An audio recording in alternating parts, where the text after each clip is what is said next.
Health is full of trials and experiments around what's the relative efficacy of a given drug, right? But there are loads of things in healthcare which are sort of administrative details that turn out to be really consequential too. So one of the things is clinical errors. So maybe there are no clinical errors in Australia, but in most systems it turns out there are quite a few. Actually, as an aside, there's the guys who did a lot of research on this, they were originally inspired to do it by some of the studies on cases.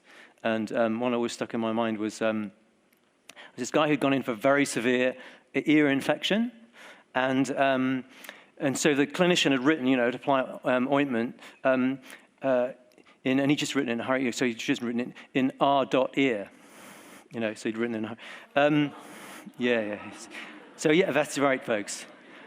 I don't know if I have to really spell it out, but Harry here was, with his eardrops were being anally applied. You can imagine, like, what? Did I? Anyhow, it's sort of comic, but it turns out there are loads of things. So here's a simple example.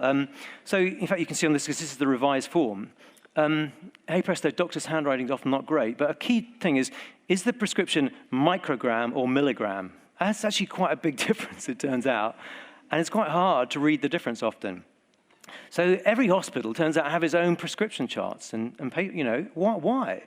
And they're not normally written like this. They're instead just, simple lines. So you can just see this is really rudimentary stuff, but just by writing it in, a bit like, on a customs form and having a few lines, hey presto, it makes people write things slightly more clearly. And this is a sort of pattern of results. So this is, you can see dose entered correctly, prescriber's contact number being entered, turns out to be quite a useful thing to know. Frequency of medications entered correctly. This is from the standard, the existing trials in the sample when they were checked manually and carefully. This is with the revised chart, which we just tried in a couple of hospitals.